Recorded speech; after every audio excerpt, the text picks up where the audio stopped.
My personal opinion, this is going to be a very, very short crossover or a bullish fake out right here. And I'm going to go over why here with the other indicators. So you can see we are very close to crossing over, but we're kind of diverging right now, kind of coming to an even plane with the orange, which is showing equalness, equilibrium here. People are willing to buy the coin at the same price. When the coin consolidates, blue and orange are usually the same, just going sideways, and that's exactly what's happening.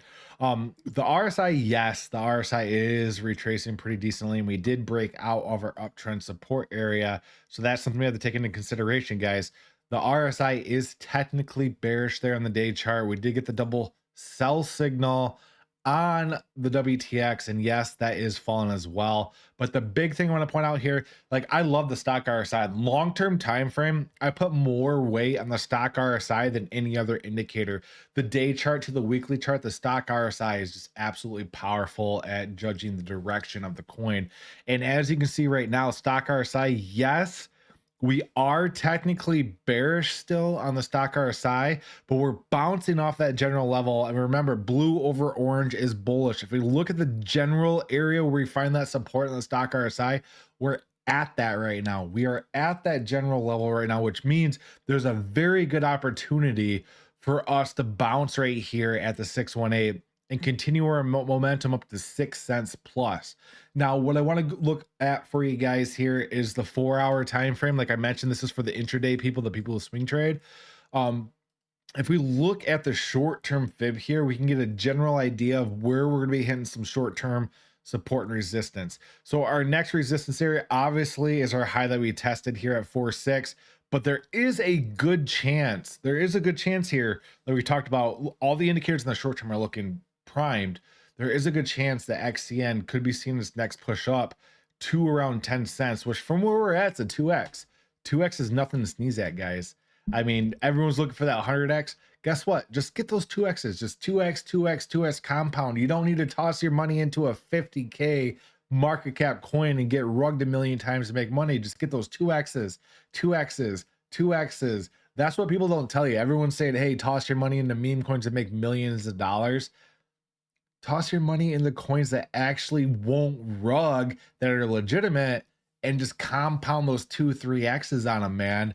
And I think the XCN here is about ready to make that 2x up to the 1-2-3-6 area here on the short term. So I think 10 cents is on the table here for XCN. We're bouncing at some critical support areas right now. A lot of the indicators are reset, like I mentioned on the day chart. And then if you look at the 3-day, the 3-day kind of comes in here saying, hey, this is the only concerning thing, guys. The only concerning thing I want to say about XCN, the 3-day chart's high. Like the 3-day chart, all the indicators are high. But other than that, you know, they got listed on Binance. There's that voting for Binance and everything like that. We're hitting some critical support. We can maintain overboughtness. If you've never been a part of a bull run before, and you know, up only season, that's not just a word. There really is like an up only season, and that's when you just stay overbought for several months and go straight up, and that's when people make a ton of money. We could be on the cusp of that. Not saying we are. Don't want to cause hopium or anything like that. But if we are in that general time frame, then us maintaining the long-term time frame, like the 3-day being overbought, is definitely a play. You can't go back because this hasn't been that far, but normally, you know, altcoins, when they are in parabolic phase of the bull run, they, on the longer term time frames, they're overbought, printing overbought, and you continue to go up. So that's when you want to look at the 1-day chart, and the 1-day chart looks solid. The 4-hour time frame looks solid. So the people who were crying boo-hoo that it went down to 1.8 and everything like that, guess what? If you would have bought in at 2.2, like we talked about the support area, you'd be up pretty big right now. But it's okay. Jeets don't make money, right? That's why diamond handers make money. So with that, guys, none of this is financial advice. And if there's any coins you'd like me to chart, you can send me a super chat in the comments and I'll get to your coin as soon as possible. Thank you.